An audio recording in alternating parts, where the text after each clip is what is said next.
1 Corinthians, pangalawang Korinto 5:17.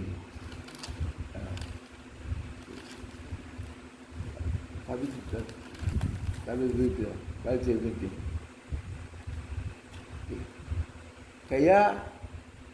Kaya kung nakipagkita na kayo, kung nakapagkita na kayo kay Kristo, ang isang tao, isa na siyang bagong nilalang. Wala na ang dati niyang pagkatao, sa halip, ito'y napalitan na ng bago. Amen? Kailangan palitan po ng bago. No? Para maging po tayo sa pagtawag sa ating ng Diyos. Amen? Ganun na po ang buhay.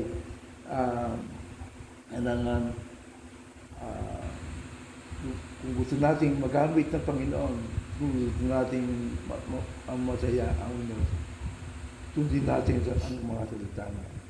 Sundin natin bawat. No? Kasi ang Diyos ay natutuwa at tanais niya yung gawin niya sa ating buhay. Amen? Purihin po ang Panginoon. Napakabuti ng Diyos. Ito niya na maging kagamit-gamit tayo sa kanyang harapan. Salamat po sa Panginoon. Thank you, Lord. We praise you, we give you glory, we give you honor. In Jesus' name we pray. Amen.